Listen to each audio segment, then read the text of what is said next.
For 7 long years, my girl Ian was all in. To everyone else, they were the picture-perfect couple, but inside that big house, just a whole lot of silence where a baby's laugh should have been. Then came the plot twist. Late-night texts and stolen kisses with his little ex-student. Yeah, her perfect little world didn't just crack, it exploded.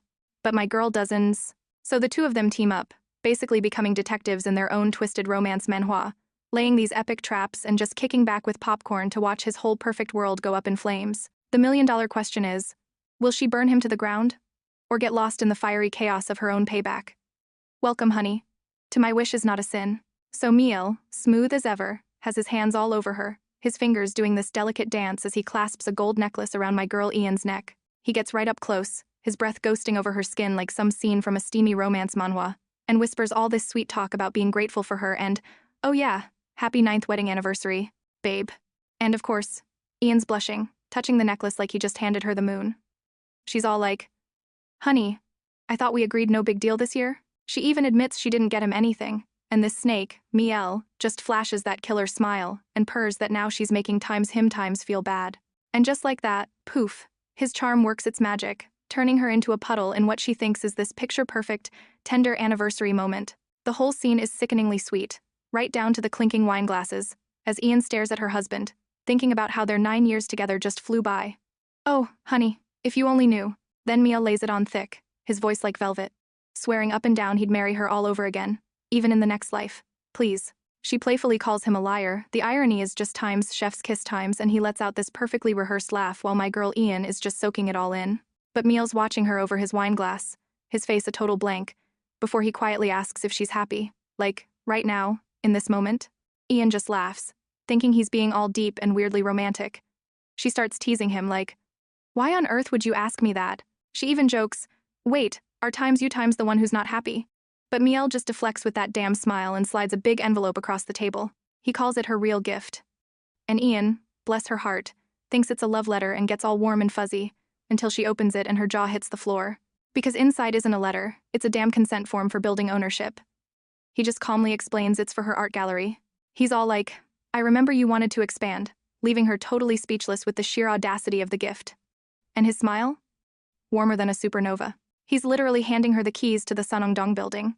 Ian is floored, reminding him that this was his baby, the one property he cherished. He calls it her real gift. And Ian, bless her heart, thinks it's a love letter and gets all warm and fuzzy, until she opens it and her jaw hits the floor, just waiting for this perfect moment. And Ian, completely overwhelmed by this grand canyon of love, just ecstatically says yes. Of course she does. And just like that, poof, his charm works its magic, turning her into a puddle in what she thinks is this picture-perfect, tender anniversary moment, the one he refused every offer on. But here he goes with that practiced charm, claiming he was saving it this entire time, just for her. Yeah, he just leaves Ian and her perfect little dream world in the rear view. And get this, he walks into a room plastered with photos of him and Ian, their perfect marriage on display, a silent witness to the absolute train wreck of his betrayal. Hours later, the scumbag slips back into his own bed and has the nerve to cuddle up to his unsuspecting wife. But once the perfect anniversary dinner is over, guess where Prince Charming drives? Not home to their bed, but to a completely different house. And Miel just holds her, his face a total mask. And this quiet, almost shaky, really, slips out. Like, what is that? Guilt? Or is he getting off on this? That one word is just dripping with all his lies. But Ian's so high on happiness. She just whispers back that it was the best anniversary ever. She's clinging to him, her voice all choked up, just soaking in the warmth of his body, completely lost in the 5-star, 5-alarm lie he's built around her. He'd spun for her. But that whole fairy tale shattered the second her eyes fluttered shut. And there he was, fully dressed in the doorway, giving his sleeping wife one last, unreadable look. With a quiet that was honestly chilling, he turned on his heel and ghosted out of the room, leaving her to unknowingly start the most brutally lonely night of her life. The front door clicked shut, and Muiel tiptoed back in, looking like he'd just run a marathon of bad decisions all night. He literally froze mid-step when she called his name, his whole lying poker face cracking for just a second. There she was, already dressed, holding his briefcase with a look that could see right through him, asking where he'd been. Trying to sound casual, Muiel basically studied the ceiling to avoid her gaze. The lie just slid right out. He had to swing by the office, he said. The BS was so thick you could taste it. Muiel then launched into this whole spiel about how his new business was keeping him so busy. But my girl Ian, bless her heart, just got this worried look, wondering if he was working himself into the ground. She insisted he had to start thinking about his health and grabbed her phone. "I'm calling the clinic for a prescription right now," she declared. Total devotion, right? She even admitted how freaked out she was waking up to an empty bed. "Muyel," he said, his face melting into this performance of concern as he squeezed her hands. He leaned in, rubbing her arm all tenderly as he whispered, "There's no one else like you, honey." His words were like poison wrapped in silk, the ultimate deception. Muyel tried to steamroll her concern with a kiss on the cheek, whispering that her worrying was a major turn-on for him. But as he held her, this cheap, fruity shampoo smell definitely not hers wafted off him, and the first seed of suspicion was planted. Ian pulled back. Her voice was a little strained when she asked if he'd showered at the office. He tried to laugh it off with some sleazy joke, but the lie was just pathetic. Later, sitting by herself, Ian's cool finally shattered. Shower at work? What a joke. She knew exactly where he'd been, and who he'd been with. And then came the confirmation.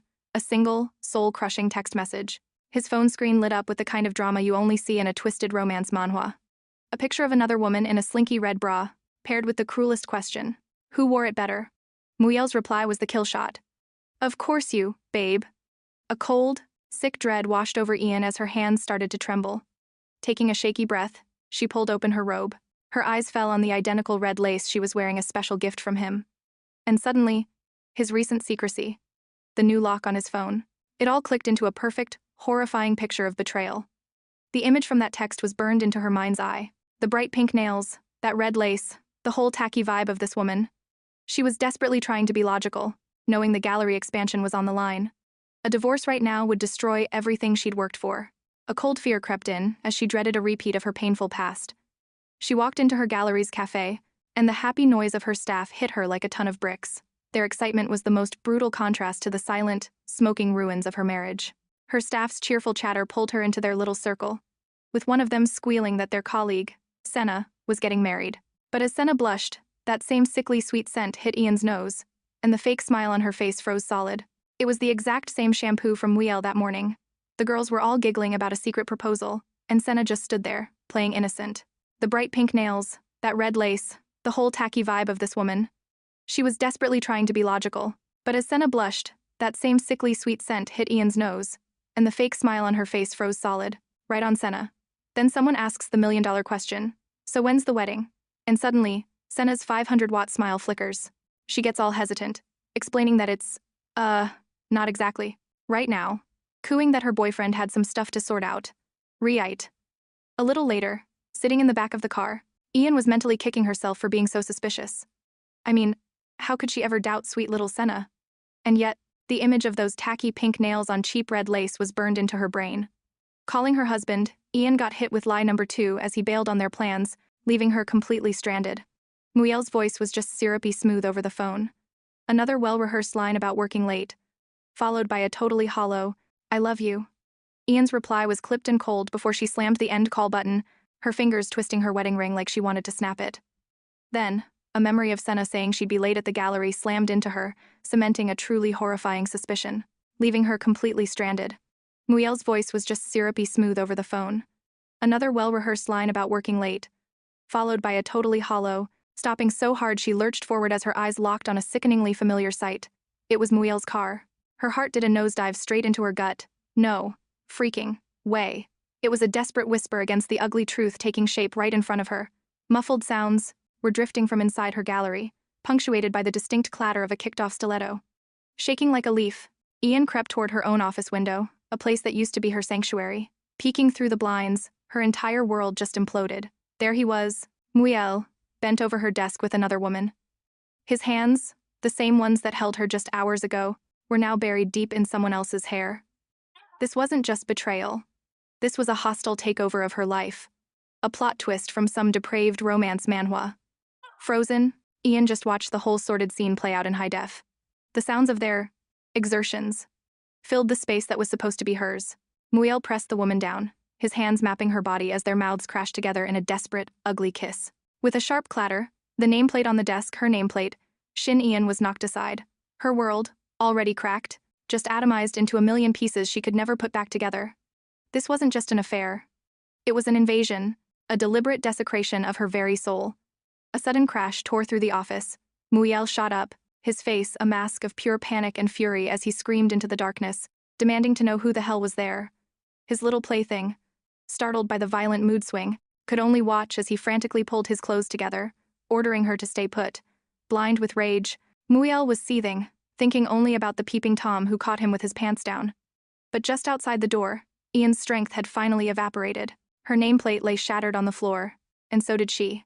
Crumpled into a heap, completely and utterly broken. Her mind just screamed the names Muriel and Yol Yuna. The unforgiving rain was a perfect cliché for the flood of tears pouring down Ian's face, each drop a tiny dagger, reminding her of the perfect life she thought she had. A raw, piercing agony ripped through her as she clutched her chest. How could they do this to her? She wondered. The words a silent, desperate scream buried so deep it choked her. Her world tilted, her heel twisted under her as her legs just gave up, sending her plummeting to the drenched ground. She collapsed right there in the middle of the downpour, a broken doll, her hands splayed on the cold, wet grass, as rain lashed down on her crumpled form. And just like that, one devastating thought sliced through the fog. DIVORCE. Because shacking up with a two-timing bastard? Yeah, that was a hard pass. But then, oh joy, she remembered Muriel's punchable, smug face, and that little promise he'd dangled, to just give times her the gallery building in Sanongdong. That's when a whole new level of ice-cold terror gripped her heart. Her gallery, her entire life's work, was completely hogtied in his disgusting, cheating bullshit. So, what now? Her world wasn't just broken, it was basically his to repossess. The only thing my girl could feel was the cold, miserable rain, a seriously crappy baptism into her new reality. And then, poof, the downpour just stopped, blocked by a big, black umbrella that appeared out of nowhere. Her empty silver-gray eyes drifted up and locked onto a concerned stranger who, weirdly enough, looked at her like he already knew her. He dropped to his knees beside her crumpled form, becoming this solid wall against the storm. And his voice, damn, it cut right through the noise, low and smooth. He just softly asked if she was okay. Such a simple question, but her brain had totally blue-screened. She just stared back, completely lost in the sauce. Before she could even squeak out a single word, the stranger's hand was there, clamped firmly over her mouth, choking back whatever sound she was about to make. His touch wasn't violent, just urgent, a silent demand to shut up. He pressed a single finger to his lips, his intense gaze basically nailing her to the spot. And while they were having their intense, rain-soaked moment, another guy was watching from the gallery door, his face a complete blank, just taking in this bizarre, cinematic scene unfolding in the storm. Trapped and totally freaked, Ian could only stare back at this mysterious guy, her heart doing a drum solo against her ribs, completely swamped by a fresh wave of, what the hell? His fingers, surprisingly gentle, tipped her chin up, forcing her vacant stare to meet his in the middle of the downpour. Her breath totally hitched. For a split second, it wasn't him she was seeing, but a ghost from way, way back, some kid with a cocky-ass smirk. No way, it couldn't be him. Then the guy calmly introduced himself as Jong-hun. You know, just the interior designer she was supposed to meet today. The sheer, boring normality of it was a total mindfuck compared to the dumpster fire her life had just become. No! Her brain screamed, her hand clenching into a fist. It can't be that times guy. There, in the pouring rain, Ian tried to convince herself he was just some random look-alike. But then, his hand landed on her shoulder. A gentle but solid weight. A steady anchor in her personal hurricane. He glanced down at her zoned-out face, and the corner of his mouth ticked up in this little half-smile. He suggested they head to her office to talk. A little later, she was sitting alone in her studio, surrounded by moving boxes, her mind just static. I mean, even though her entire world was actively imploding, one ridiculously off-topic thought managed to bubble to the surface. Damn, he looked a lot times like that idol, Lee Taemin. Meanwhile, Mr. Lookalike was making small talk about his own messy office, explaining he'd come looking for her when she'd no-showed their meeting. But honestly, his voice was just background noise, like a refrigerator hum inside her skull. Then, a chilling thought hit her, a plot twist worthy of a dark romance manhwa. The gallery manager. Oh God, how much did he know? The question instantly flashed a nasty image in her head. Muriel all tangled up with his side piece, getting their freak on in her times space. A wave of nausea rolled through her. Could her manager have seen it? Was her absolute rock-bottom humiliation a freaking spectator sport this whole time? A shiver snaked down her spine, and she wrapped her arms around herself, trying to hold the pieces together while her brain felt like a total car wreck. And then, a sudden, heavy warmth settled over her. Of course, Mr. Mysterious had gently draped his own jacket around her shoulders, murmuring softly. He thought she might be cold. Startled, she tried to shrug it off, stammering that it was fine, she was already a complete mess anyway. soaked. But then she shifted. And girl, she froze solid. A blush hotter than a $2 pistol crept up her neck when she realized her shirt was now basically a wet t-shirt contest for one. She practically wrestled the jacket closed, yanking the zipper up to her chin and squeaking out a tiny, mortified, "Seriously, thank you."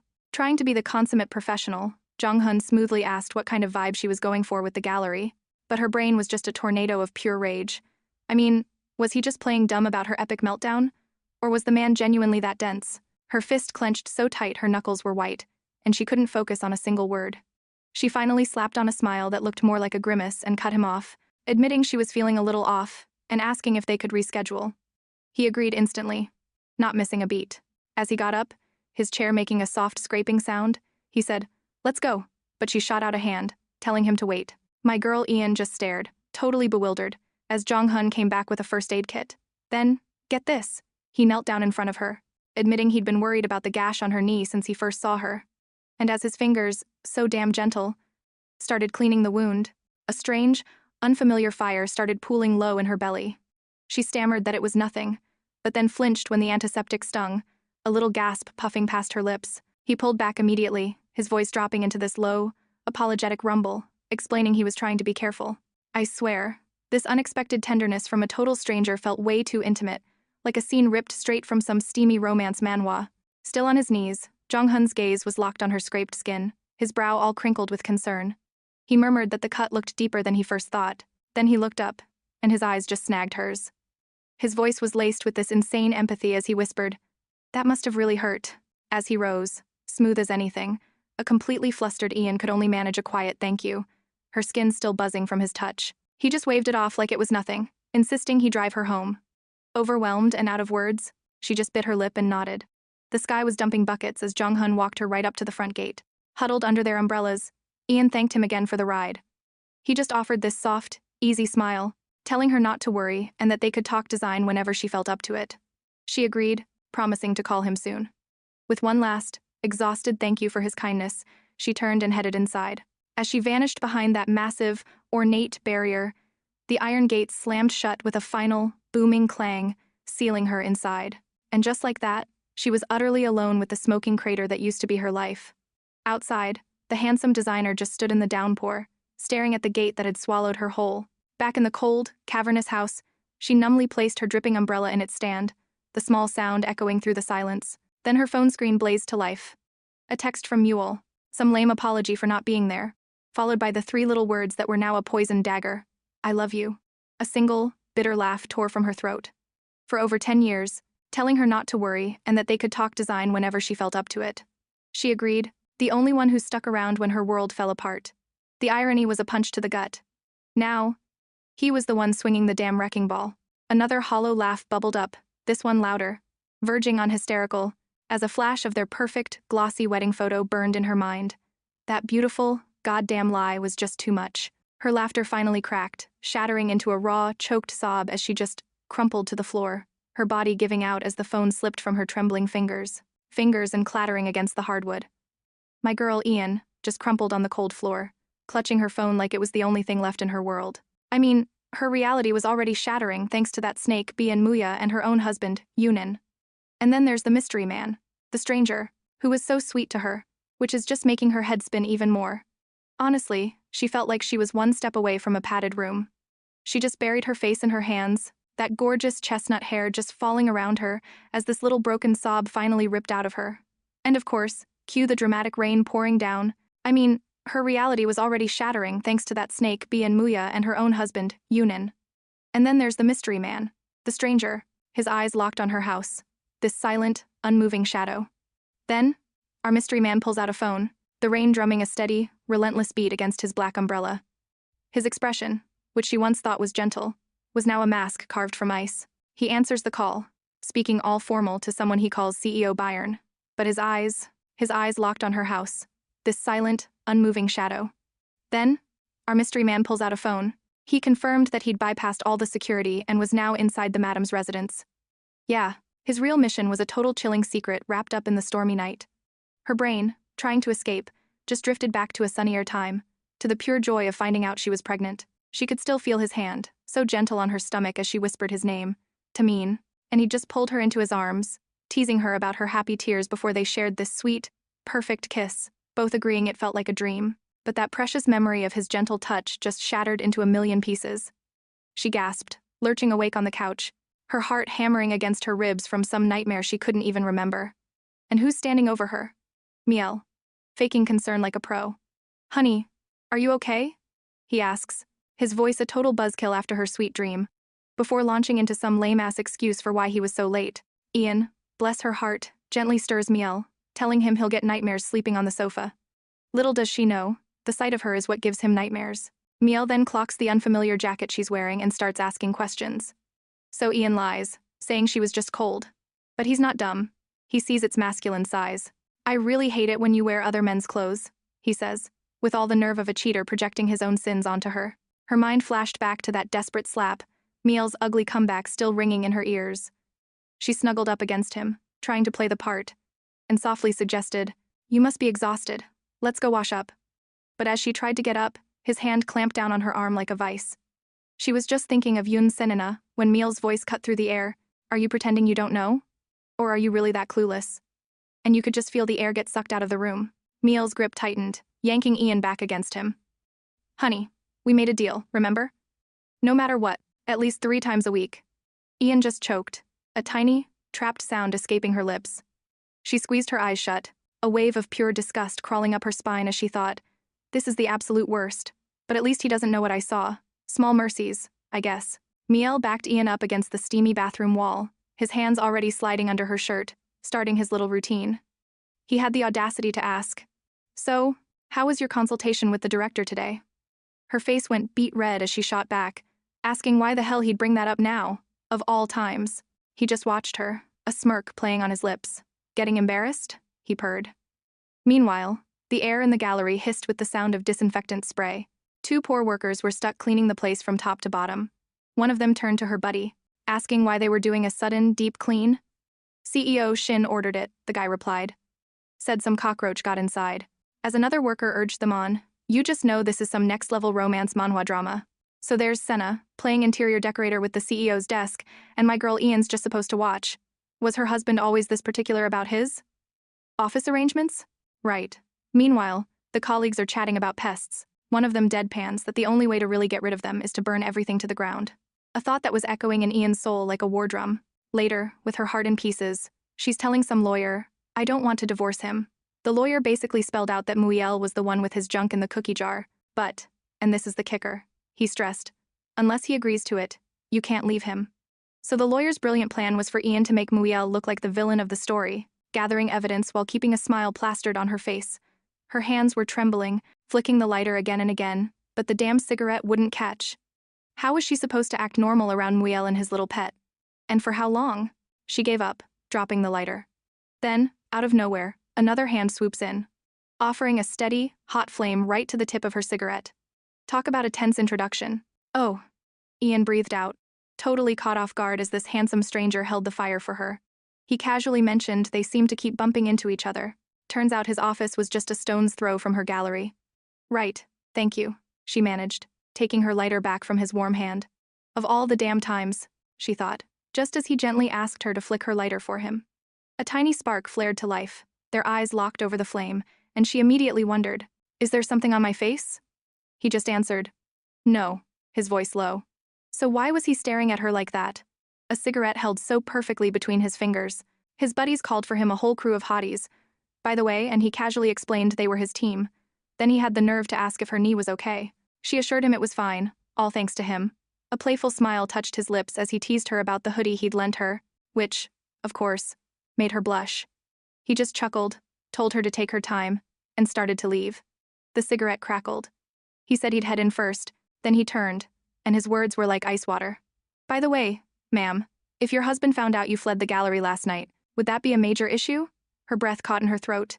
"CEO Byron asked me," he confessed, a knowing little smile dancing on his lips. "What do you suppose I told him?" A wave of pure, cold dread washed over her. This guy was trouble. "CEO Byron asked me," he repeated, letting the words hang in the air, a subtle smirk blooming on his face. "What do you think I said when he asked if we'd met at the gallery last night?" Ian's heart practically stopped. The cold dread was back, sweeping through her veins. Were he and Muiel working together? Was this a trap? She forced a smile so brittle it could shatter. Her voice came out way too light. What are you talking about? We've never met before, have we? Her hand was clenched so tight her knuckles were white. A silent, desperate plea. He just watched her, completely satisfied that his point had landed. He considered that it really wasn't his business to get involved. But then he asked Ian if they hadn't actually first met at the interior design office. She gave him a slight, knowing smile, her gaze shifting. He confirmed their new, shared story, saying he'd told her husband the exact same thing. The silence between them was absolutely electric. He let out a soft chuckle, a self-aware thought crossing his mind. Was he being a little shameless? Maybe. He explained that years of watching office drama unfold had really sharpened his instincts. She gave him a slight, knowing smile, her gaze shifting. He confirmed their new, shared story. But you seem pretty chummy with my husband. He even asked you about me. Her voice was a careful, calculated probe into enemy territory. And just like that, the scene shifts to Muyel, his gaze fixed on Senna's face as he smoothly tucked a stray piece of hair behind her ear, his touch lingering way too long. He murmured something to her. Senna shifted away just a fraction, her face a careful blank slate as Muyel continued. I'm not that close. With Seo Bayan, I mean. His fingers then ghosted along her cheek, a delicate, possessive touch, straight out of a toxic romance manhwa. Her eyes flickered with a quiet, trapped panic.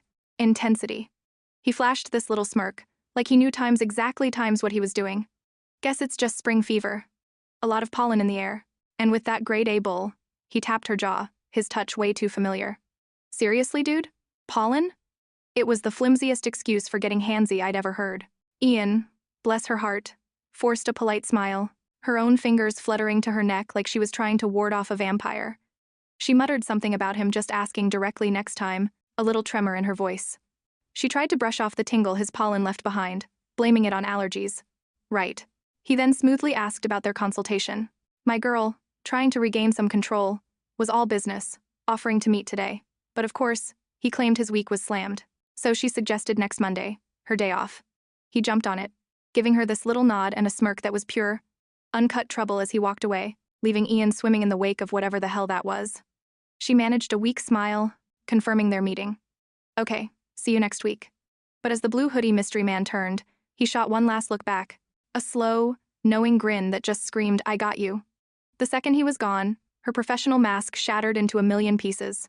A single bead of sweat traced a path down her temple as she balled her hand into a fist, the cool composure she'd been faking completely evaporating under the heat of his loaded glances. Back in the sterile quiet of her office, the click of the door closing sounded like a gunshot. She leaned over her desk, and that's when the ice-cold realization hit her. The gallery. Last night. There was no way she wasn't on the CCTV footage. Ian practically pressed her face to the monitor, her expression a mix of terror and grim determination. She had to have known Mewol, that bastard, would check it. There was just no way he hadn't. His voice, dripping with that fake, syrupy concern, echoed in her head. Next time, don't wait up on the sofa. Just go to sleep. The memory of his BS excuse was a bitter pill, immediately followed by the gut-wrenching image of him getting his rocks off with that homewrecker. Knowing she was times right there asterisk, he still came home and slid into her bed. My God, this was like a plot from a messed-up romance manhwa. A tiny, stupid part of her hoped maybe Mewol had been too busy with his extracurriculars to even think about the cameras. Her fingers flew across the mouse, clicking, clicking, clicking, pulling up the gallery's surveillance feed, each click a frantic drumbeat against her breaking heart. A vicious curse word spun through Ian's mind. The CEO's office, asterisk her Times office, suddenly felt like a prison cell. As she scrolled through the recordings, a horrifying pattern took shape. The CCTV feed was conveniently dead anytime she wasn't there, especially late at night. That little snake, Senna, had been meticulously turning off the cameras after everyone left a good 6 times in the last month alone. A sickening movie played in her head. Mewol and Senna. All over her Times gallery. Their mouths locked in some nasty, forbidden tango. Her hand clenched so tight her knuckles went white, and then all the fight just drained out of her, leaving her slumped in the chair. At least they didn't see me watching them, she whispered, a thought that was equal parts bitter relief and soul-crushing defeat. A sharp gasp tore from Ian's throat as her eyes landed on the cracked nameplate on her desk, the one bearing her own name. It was like a switch flipped, and images, sharp as broken glass, flooded her brain. Her husband's hands, all over that other woman. A younger, sleeker figure leaning intimately over the polished wood of what she knew, with sickening certainty, was her own desk. She squeezed her eyes shut, trying to block it out, begging her own mind to just stop, but the cold, hard truth had its claws in her now. When the hell did this start? Was it when Senna first showed up, all bright-eyed and bushy-tailed for that internship? All those fake smiles and that innocent act? Or had this been going on since Senna's college days? Some dirty little secret Mule had buried? No, impossible. And then a voice, way too cheerful, cut through the memory of her own wedding day. Teacher, Ian, and a much younger Senna, beaming in her school uniform, came rushing forward. And Ian, looking like a literal angel in her gown, returned the girl's enthusiastic greeting. Teacher, you look so beautiful, Senna gushed, clutching Ian's hand like a lifeline. And Ian, bless her naive little heart, thanked her for coming to where Senna just had to pipe up with. I mean, I had to, but let's be real, you're way out of his league. Then she started teasing Mial about how he looked. He just messed up her hair, all gentle-like. Getting a little bold now that you're in high school, huh? He'd chuckled. And girl, the look in his eyes as Senna got all flustered. That memory, which used to be so sweet, now felt like a bad omen, like a slow-acting poison creeping through Ian's system, because that one memory was eating her alive. Mial's hand, so gently stroking a younger Senna's hair, while she looked up at him, cheeks all pink, with total hero worship in her eyes. The picture made Ian's stomach twist into a sickening knot. She literally stumbled into the bathroom and just collapsed over the toilet, her body trying to physically expel the disgusting truth. Sweat popped on her forehead, her breathing went all ragged, and she was just desperately chanting in her head, "Don't think about it. Just stop thinking." Shoving the stall door open, she came out looking like a ghost, pale and shaky, into the offensively bright public restroom. Other women were just touching up their lipstick, totally oblivious to the drama bomb that just went off in stall number 3. Ian, still looking like she'd seen a ghost, walked out of the stall right into the wide, worried eyes of some junior staffer from the gallery. The poor girl immediately asked if Ian, her boss, was okay. Ian cracked this seriously weird smile, trying to play it cool, assuring her she was fine, even though her face was screaming 5-alarm fire. The younger woman wasn't buying it, pointing out she'd heard her heaving just moments before, and was she really times okay? Ian insisted again. But the smile was just a mask, and her silver-gray eyes were just raw, and then you could see it, the light bulb of dawning horror going off over the staffer's head. Her eyes went wide, and she breathed Ian's name, the unspoken question hanging in the air like a guillotine. And Ian, still spinning from one bombshell, turned to face another. Senna, whose stare was just drilling holes into her. "You're not pregnant, are you?" Senna asked. Her tone so damn casual it was like she was asking for the time, not dropping a nuke. Ian's silver-gray eyes blew wide with a whole new level of panic. And Senna? Oh, she had this tiny, knowing smirk on her lips as Ian just swallowed, her throat tight with terror. "You're the only one who knows, right?" Senna cooed, her smile getting wider as her eyes did this slow, deliberate dip down to Ian's stomach and back up to her face. Then, with a level of fake cheer that was pure acid, Senna squealed, "Wow, congratulations." The words just dangled there, a sick joke echoing in the ruins of Ian's life. Senna's smile was stretched so wide it looked painful, her hands clapping together in this big, phony display of excitement. You could see a single bead of sweat roll down the intern's temple, giving away her own forced little act. Then Senna's next question sliced right through the tension. "Does the mister know too?" Her hand landed on the intern's shoulder in what looked like a friendly pat but quickly turned into a subtle, "You better keep your mouth shut" squeeze. Ian could only watch, a cold dread flooding her gut. Senna's fingers just lingered, sliding down the poor girl's arm, a silent threat that was louder than a scream. The intern's face, already chalk-white, twisted in a silent, horrified gasp of understanding. And scene cut to Senna, just a girl in a school uniform, standing in front of the academy, director, her youth practically screaming off her. "Senna, honey, you know your tuition is late again this month, right?" he purred, his voice like cheap velvet as his hand found hers. And our boy Ian, just a broke art instructor back then, got a front row seat to the whole creepy show. The director's next words were coded in a slimy, predatory kindness. "I'm letting it slide, just for you. Because I care. Our little secret." And Senna, barely out of pigtails, just looked up at him, her huge eyes swimming with a fragile disbelief, his voice like cheap velvet as his hand found hers. And our boy Ian, just a broke art instructor back then, got a front row seat to the whole creepy show. The director's next words were coded in a slimy, predatory kindness. "I'm letting it slide, just for you. Because I care. For real? I don't have to pay?"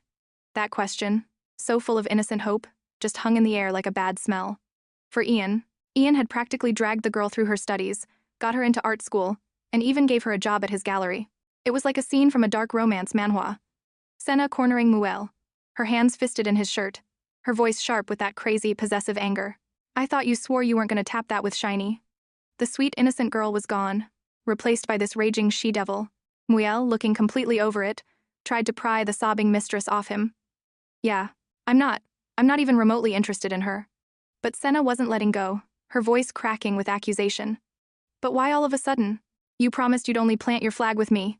She crumpled, a trembling heap of furious despair, before shoving him back. Her rage was a volcano. Then what the hell is this? You lying piece of crap. Muel tried to play peacemaker, his voice slick and calm. Honey, easy now. Tell me what happened. But her shoves got harder, more desperate. Then she dropped the bomb. Shiny's pregnant. And just like that, Muel's cool guy mask shattered. His face twisted into pure, unadulterated shock as the truth slammed into him like a freight train. Muel's hand clamped around her wrist, a grip that promised bruises. As he stared her down, his handsome face clouded with disbelief.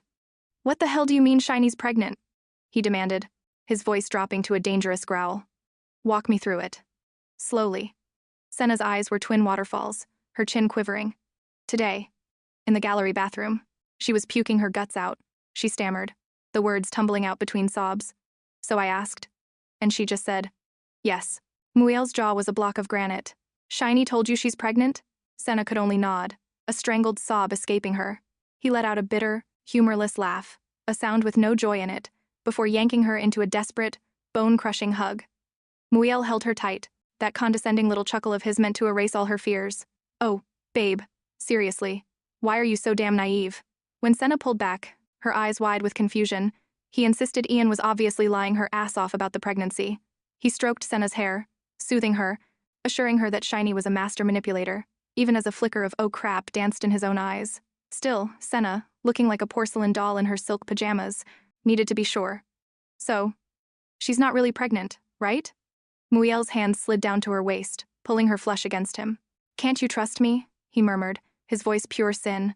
The only oven I want my bun in is yours. He sealed the spectacular lie with a deep, soul-stealing kiss. Muel's warm breath was a caress against Senna's cheek as he whispered, Are you gonna leave me? Her fingers dug into his shirt, a soft little gasp catching in her throat. I don't know, she breathed, her face a war zone of desire and doubt. Their hips found a slow, hypnotic rhythm, a perfect dance to match the absolute chaos storming inside their hearts. A pretty pink flush was creeping up Muel's skin as he leaned in closer. Outside, the early morning sun was just starting to hit the sharp lines of a super-modern house. But inside, Senna was pacing through the silent rooms, wound up tighter than a drum. Her brow was all scrunched up, so there she was, my girl Ian, staring at this little white stick like it held the secrets to the universe. And bam, 2 bright red lines screaming back at her. And just like that, the whole world tilted. Because this wasn't her times happy little accident. Oh no, this was the grand prize Muel had promised his side piece. The one he was supposedly trying to knock up was times her asterisk. And now this twisted, agonizing lie was staring her right in the face. Meanwhile, fresh out of the shower, Mr. Cool, calm, and collected, gets his whole vibe shattered by a frantic call. It's the other woman, of course, absolutely screeching that his wife is pregnant. But instead of shock? Oh, honey, he went straight to suspicion. A cold wave of, no freaking way washed over him. Why would Ian lie about something like this? Their hips found a slow, hypnotic rhythm, a perfect dance to match the absolute chaos storming inside their hearts. So there she was, my girl Ian, staring at this little white stick like it held the secrets to the universe. And bam, 2 bright red lines screaming back at her. This whole situation was ripped straight from a messy romance manhwa. Back in her kitchen, Ian poured a well-deserved glass of wine, the infamous test stick already in the trash. I mean, after 9 long agonizing years of trying to get a bun in that oven, this sudden miracle smelled less like baby powder. It was just a bitter reminder of a dream she'd packed away. Ever since she found out about his little extracurricular activities, the whole baby-making dance felt pointless. He's got this wild look in his eyes, totally sucking the air out of the room. Are you pregnant? He practically pants, completely misreading her what the hell expression. Then, cue the drama. The door flies open, and in storms, Muel, waving the test around like some kind of trophy he'd just won. He sees her stunned silence and thinks it's a yes. The test. It's got 2 lines. He blurts out, his voice practically shaking with a cocktail of disbelief and, What? Hope? A pregnancy test? She says, cool as a cucumber. It's for ovulation. Apparently, the genius gets them mixed up every single month, and she was counting on it. You could literally watch the hope drain from his face like a popped balloon. But, like the actor he is, he slapped on a mask of concern real quick. He pulls her into this ridiculously tight hug. "So, you're not pregnant?" he murmurs into her shoulder, fishing for confirmation. After she gives him a soft no, he's got this wild look in his eyes, totally sucking the air out of the room. "Are you pregnant?" He practically pants, completely misreading her "what the hell" expression. You could literally watch the hope drain from his face like a popped balloon. But, like the actor he is, he slapped on a mask of concern real quick. That would be the sound of the mistress having a full-blown meltdown, sweeping everything off her vanity like a villain in a cheap play. A glass shatters, just like her little fantasy. She's replaying her last run-in with Ian, which is just fueling the fire. See, Ian had faced her down, poker face on, and asked a simple question. Who knew the actual truth of the matter? Ouch! A sharp pain snaps her back to reality. She looks down and, yep, there's a shard of glass sticking out of her foot. Perfect. Now she's bleeding and cursing Ian's name. Flash forward a few days, and Muel is tangled up in the sheets with his little problem, spinning a whole new web of lies. He's stroking her hair, whispering this sob story about how poor, tragic Ian had a miscarriage years ago. And, get this, that she's been barren ever since. You can just picture the nasty little smirk on his lover's face as she soaks up this delicious, fake vulnerability. This is the kind of twisted plot twist you'd find in a dark romance manhwa. Her mind flashes back to something, and her resolve hardens like concrete. She's picturing the absolute, exquisite chaos her own time's pregnancy would unleash. Oh, she is savoring the thought of finally winning this sick game. A new, dangerous plan starts to bubble. Back with Ian, her mind drifts to a memory of a seemingly perfect morning. You know, one of those sweet, tender moments that feel warm and fuzzy. The whole domestic bliss routine, seeing her husband off to work. Ian played the part, wishing him a good day, promising to see him later as his car pulled away. But that whole picture-perfect scene? Just a painful, hollow performance she was forcing herself to give. The second he was gone, the warmth in her eyes just vanished, replaced by a look of pure, icy resolve. Her mind was made up. My girl Ian was going to get cold, hard proof of his dirty little secret. Her new mission, should she choose to accept it, make him the villain in their divorce story and save her gallery from his grubby hands. So there she was, Queen Elsa in her office tower, fingers flying across the keyboard, deep diving into the how to nail a cheater corner of the internet. My girl was on the hunt for days, but every digital breadcrumb trail went cold. Dashcam? Wiped. GPS history? Poof, gone. Totally blank. And his credit card statements were cleaner than a saint's conscience. That's when this cold, nasty feeling started bubbling up in her gut. See? Yul wasn't just some rookie who gets caught with lipstick on his collar. No, this guy was a professional scumbag. A master at erasing his dirty deeds with a kind of surgical precision that was honestly terrifying. So, slumped in her chair, Ian was wrestling with a problem that felt bigger than both of them. She needed to get into his phone, the holy grail of infidelity, but how? And right on cue, as if the universe has a sick sense of humor, her own phone buzzed. A text from the man of the hour himself. And surprise, surprise, it was the oldest lie in the book. Sudden meeting, gonna be late, babe. Her gorgeous silver eyes turned to ice reading that garbage. Because the real meeting was a whole lot steamier. Picture this. In some fancy hotel bathroom, Yul was holding his little homewrecker in a tub, her slick body draped over his while she's whispering sweet nothings in his ear. Babe, I've been thinking. Her voice was all wobbly, wondering out loud if maybe Ian had been the one at the gallery. And Yul, bless his poker face, just asks her why she thinks that. So she starts listing all the weird stuff: Ian's fake pregnancy announcement, the fact that his office was suddenly spotless. And Yul? He just smirks, waving it all away like she's being hysterical. He actually suggests my girl Ian is just lashing out. Can you believe the nerve? He says Ian's just jealous of her youth and beauty. Then he pulls her in all close, trying to shut her up with his body. He's all, don't worry your pretty little head, it wasn't her. But the side piece pushes back, how can you be so sure? And you can just see this tiny, smug smile on her face. She practically purrs. Really? But while these two were playing footsie in the tub, my best friend, his actual wife, was sitting all alone in some quiet restaurant. She poured herself another glass, because the thought of going back to that big, empty house, a place that didn't even feel like home anymore, was just too much. I mean, how could you? The very idea of getting into bed with him, breathing the same air after he'd been all tangled up with her? It was just repulsive. Her heart was beating like a drum solo against her ribs. This huge, suffocating secret stuck in her throat that she couldn't tell a soul, making her chest so tight it was hard to breathe. Each thump, thump, thump was just another reminder of this new, crappy reality. And this one crushing question just kept bouncing around in her head. Could she really get through this all on her own? Trying to find some peace, you know? She went to pour another drink, the the booze splashing into the glass. But before it could even hit her lips, this hand just comes out of nowhere and grabs the bottle, stopping her mid-pour.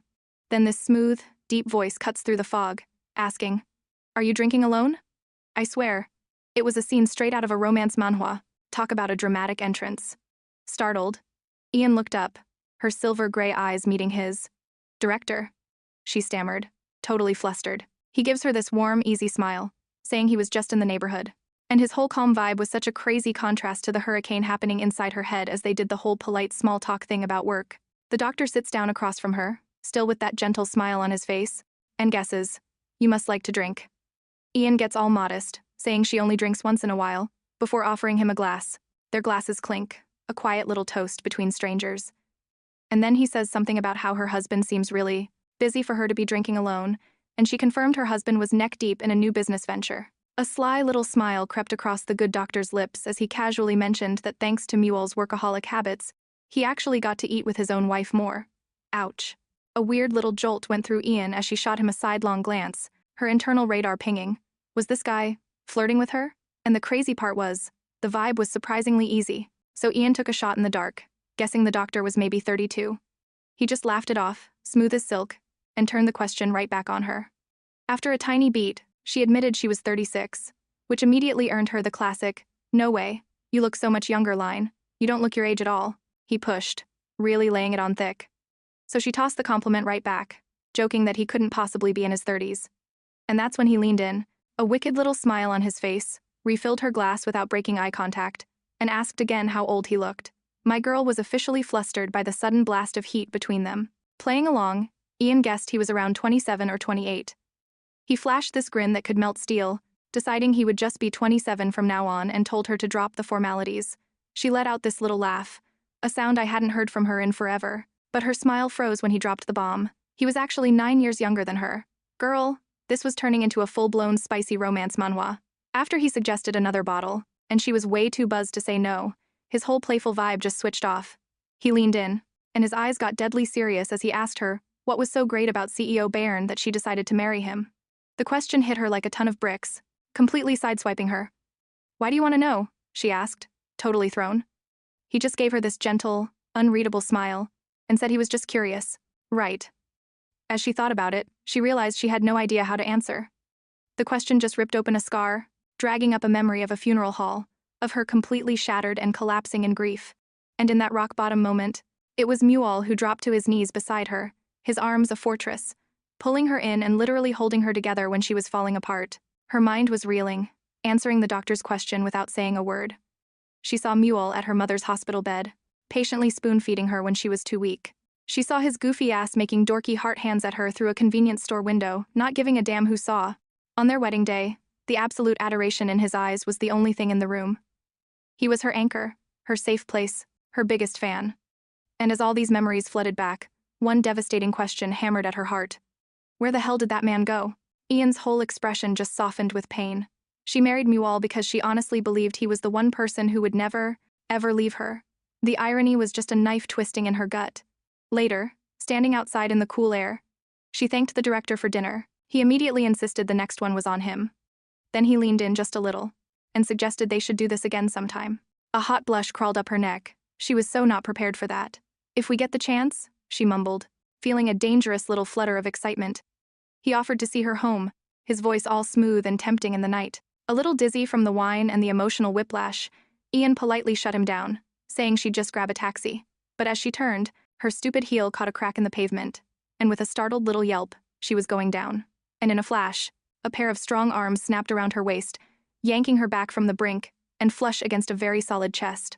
Her heart slammed against her ribs as she looked up into his smoldering gaze, and her entire universe just shrank to the shocking, electric warmth of his hands on her body.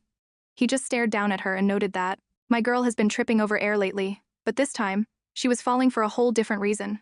His voice was this low, velvety rumble that sent a delicious shiver right down her spine, and she was completely trapped in his stare. And just like that, her cheeks were on fire. He tightened his grip on her waist, just a little squeeze, you know? And whispered that she looked so damn familiar. Like someone he used to know.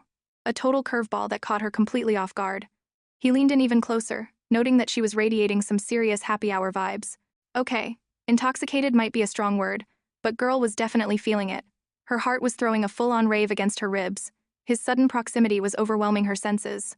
She was a breathless, flustered mess under his unexpected intensity.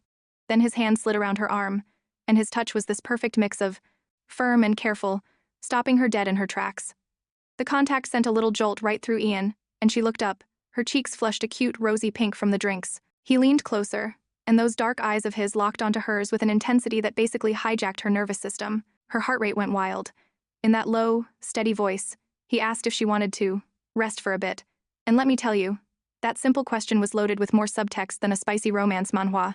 It just hung there between them, thick with all sorts of delicious implications her fuzzy brain couldn't even begin to unpack. A few moments later, he was back, twisting the cap off a little sobriety drink. He walked over to where Ian was sitting solo at an outdoor table and held it out. She looked up, totally startled by his reappearance and the gentlemanly offer. And of course, my girl insisted he really didn't have to. But she thanked him anyway. You could tell she meant it. He just pulled up a chair right across from her, settling in like he had all the time in the world. He gave her this gentle smile, explaining he'd just feel better if she leveled out before leaving. Cue another adorable blush creeping up her cheeks. I mean, try chugging a drink while a guy's staring at you like you're the last piece of cake on earth. So, there's Ian, sitting with this handsome stranger, her face practically glowing. She finally gets a word out, calling him director. When he turned to her, bam, a crystal-clear image of Muiel's bright, sunny smile flashed in her head. The resemblance was just insane. All flustered, she blurted out that he looked so much like someone she knew, then immediately blamed the booze for her word vomit. Looking at him through those hazy, half-lidded eyes, okay, intoxicated might be a strong word, but girl was definitely feeling it. Her heart was throwing a full-on rave against her ribs. His sudden proximity was overwhelming her senses. She tried to backpedal, insisting that would be impossible. But he just leaned forward, a playful smirk dancing on his lips as he started to tease her. He was all like, "This guy from your past must have been pretty handsome, huh?" With a shy little laugh, she confessed that he was even more so. He just brushed it off, calling her a liar. But then the whole vibe shifted. He got serious and admitted that she also looked like someone he knew. Who? She asked, her curiosity officially on high alert. He did this whole dramatic thing, slowly raising a hand to his lips before softly dropping the bomb. Admitted that for a hot second, she honestly thought he was times this other person. And yep, you guessed it, another wave of heat spread across her cheeks. You could just see the flicker of vulnerability in her silvery eyes. He just hit her with this disarming smile. Of course. But you're more beautiful. She let out a playful scoff, her heart doing a weird little flip-flop. Liar. But his gaze was steady, and his voice dropped low. I mean it. A soft laugh escaped her as she tried to shrug off the sudden warmth flooding her system. I was just joking. She reminded him of his first love. Oh, honey. Ian's cheeks warmed instantly. She must have been pretty then, she murmured. And just like that, whatever magic was brewing that night, it popped the second Ian walked through her own front door. Her husband Muel was right there waiting for her, his voice tight with that fake concern he does so well, demanding to know why she hadn't answered his calls. He leaned in close, his handsome face hardening as he took a big, deliberate sniff of the air around her.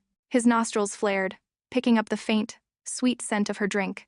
He got all up in her face, asking if she'd been sipping on something, his voice getting icier by the second. Night got deeper, all painted by the moonlight. A harsh, demanding ringtone sliced through the quiet of her elegant home.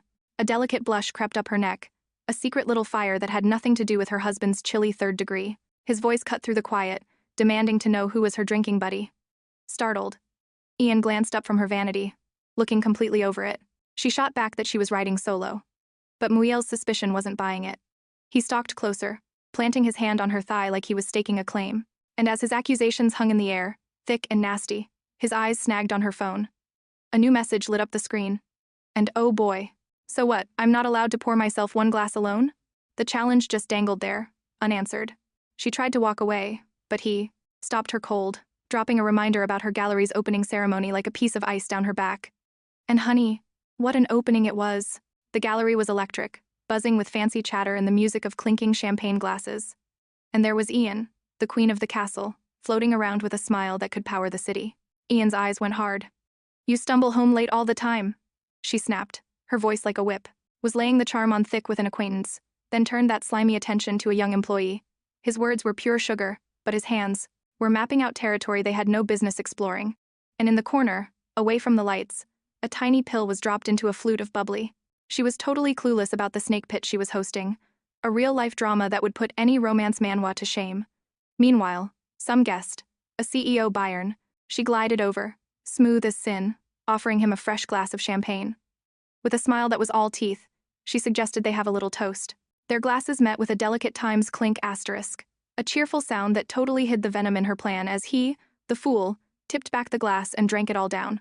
Later, a pained groan rumbled from his chest as he blinked awake in some ridiculously plush, unfamiliar private room. He was completely out of it, just a passenger in his own body as she sat beside him, draped in silk, and gently slid the glasses from his face. He was out like a light again before he could even process it, and in the quiet of that five-star trap, were mapping out territory they had no business exploring. And in the corner, away from the lights, a tiny pill was dropped into a flute of bubbly. Their glasses met with a delicate Times clink asterisk, a cheerful sound that totally hid the venom in her plan as he, the fool, tipped back the glass and drank it all down.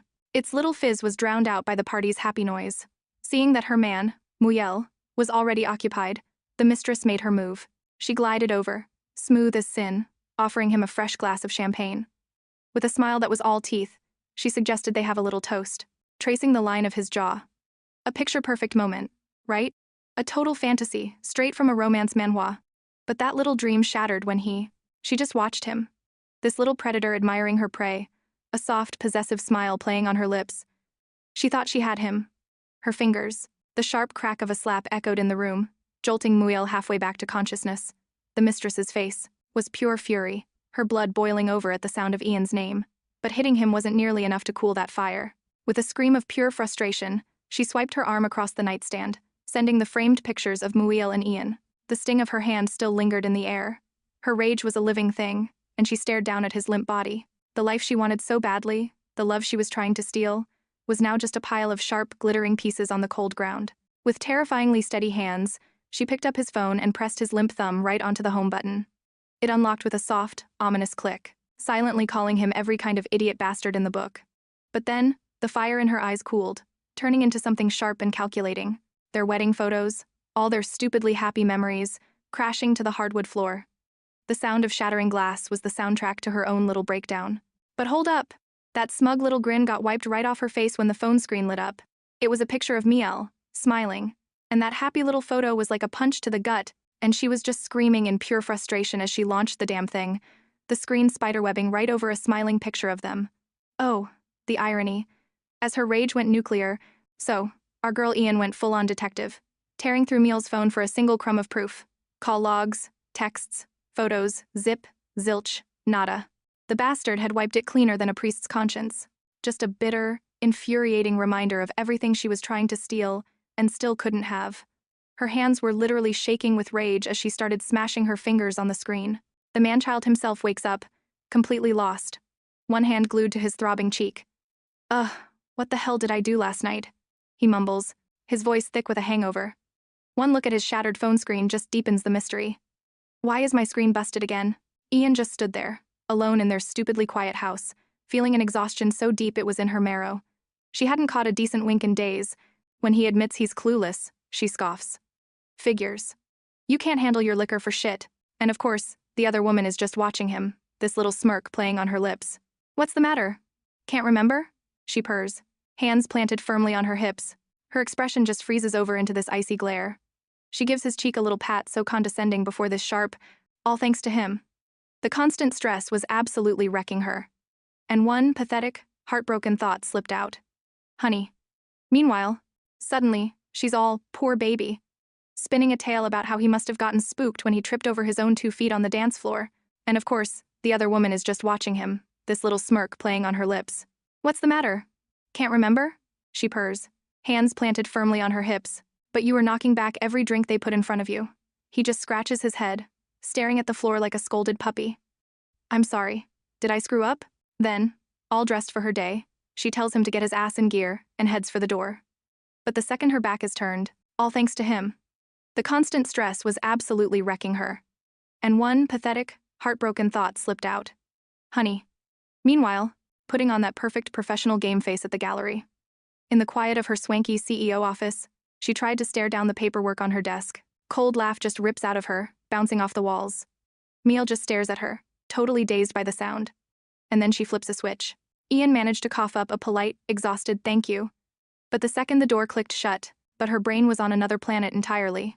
Her 1,000-yard stare was finally shattered by a knock, her assistant popping in to announce the artist had arrived. Ian's thoughts were just spiraling. If this keeps up, how is she supposed to run a business, let alone gather the evidence she needs for this twisted romance manhwa plot she's living in? A warm hello from the artist at the door snapped her out of it. She pasted on a smile, admitting, "I'm a little tired." He gently asked if she got home okay the other night, and she thanked him for his help, even though her memory of it was a total blur. That crushing weight of all those sleepless nights came crashing back down, making her wonder if she needed to pop a pill just to get some damn peace, suggesting a big feature wall. He pointed to the plans on his tablet, explaining how the building crew would need to reroute some pipes to fit the concept, but his voice was just a background hum to our sleep-deprived girl. And then, her body just gave up. Her head slowly drooped. Despite the Category 5 hurricane in her head, she tried to focus as they sat down and he started talking about the gallery layout. Face. So there he was, staring at her like she was the last piece of cake on earth. His hand came up, all slow motion, his touch shockingly tender as he cupped her cheek, looking like a tortured poet. His face was a whole drama series of conflict while she was off in dreamland, totally oblivious. He carefully, so carefully, laid my girl Ian down, his expression just melting into this look of pure, unadulterated longing. "I missed you," the man Times breathed asterisk, so quiet it was basically a thought, whispering her entire government name. And just like that, Ian starts to stir, her silver-gray eyes fluttering open. Despite the Category 5 hurricane in her head, she tried to focus as they sat down and he started talking about the gallery layout. And of course, the tender little moment was absolutely shattered when another employee barged in, their sharp question cutting through the quiet. "Director, what are you doing?" Boom. Busted. Frozen in a pose that screamed HR violation. Because there was Muiel, caging her in with his body, landing softly on his shoulder as her eyes fluttered shut. He stopped talking instantly, his whole expression softening as he looked at her, so peaceful and vulnerable. "Please don't gesture." But he saw that flicker of hesitation, oh, he saw it, and leaned in closer, his voice dropping to a husky whisper, basically asking, "You sure you want me to stop?" Because he was pretty sure she liked it. And before her brain could even catch up, his hand clamped down on hers, pinning her wrist to the couch. Her pore, only to find his face hovering so close she could probably count his pores, yanking her from 0 to 100 real quick. But of course, just as the air was crackling with enough electricity to power a small city, finally capturing her lips in a kiss that was all at once demanding, possessive, and shockingly tender. And bam, her eyes flew open. She was alone on the gallery couch, a blanket pooled around her waist.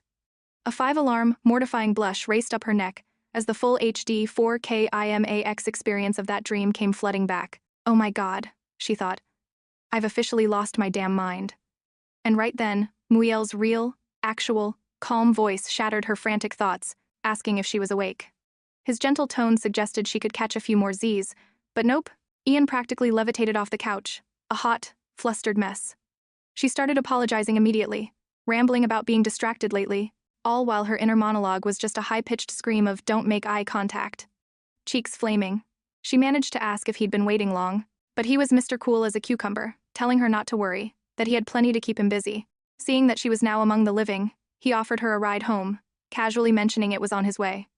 With a pained, flustered smile, my girl Ian threw up her hands like she was warding off a vampire, insisting a taxi was fine.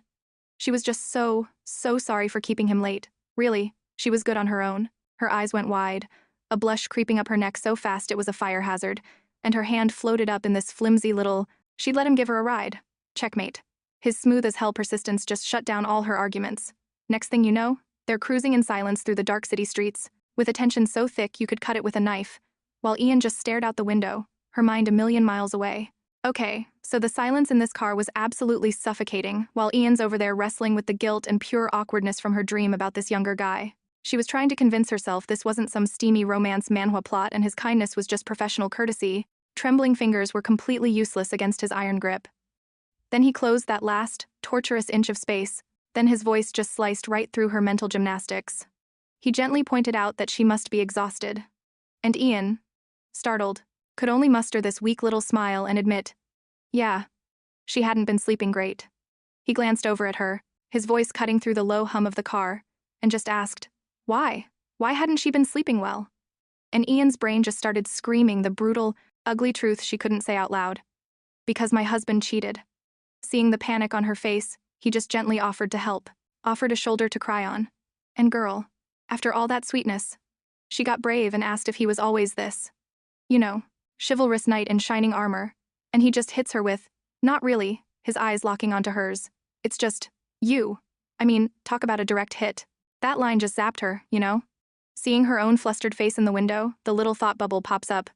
Wait, is this dude into me? And just as her brain starts to short circuit, the car keeps rolling, and our girl Ian is spiraling. Her eyes wander outside, and then, bam, full-on system freeze. Because right there, on the sidewalk, is her darling husband, Muriel, all cozied up with some other chick. And they're not just walking, they're laughing, all handsy and gross. That little picture-perfect moment just detonated her entire universe. And when they stroll right into the freaking Grand Hotel, that's when the dam breaks. A choked little sound escapes her. She's practically clawing at the door, begging him to let her out, her voice all shaky. He's like, you mean like, right here? And she's just screaming yes with her eyes, needing to bail from that car before she completely loses it over her. Scumbag husband's little side piece parade. The air in the car suddenly got super thick, like she couldn't breathe. Total panic mode activated. Ian is just gripped by it, her voice cracking as she begs him to stop the car, like, asterisk, now asterisk, her knuckles white on the seatbelt. She's got that wild, cornered animal look, desperate to bust out of this moving metal box that suddenly feels way too small. Yeah, a total cage. The driver, bless his heart, is completely thrown. He turns, and that cool guy vibe just melts into pure, unadulterated concern. He's looking right at her, seeing the full-blown meltdown, and just holds her gaze. And that, my friends, is where we hit pause on this emotional roller coaster, steamy chapter to a close. And hey, if you're still here, you're a real one. And I'm seriously sending you all the good vibes. Putting these bad boys together takes a whole lot of caffeine, questionable life choices, and pure passion, but knowing you're on the other side of the screen makes every late night totally worth it. So, if you got your kicks, are living for this drama, or you're just as obsessed with the wild world of romance manhwa as I am, do your girl a favor, and smash that subscribe button and ding that little bell so you don't miss a single drop of the juicy stuff to come. We've got so many more epic tales of questionable decisions and steamy encounters just waiting for us.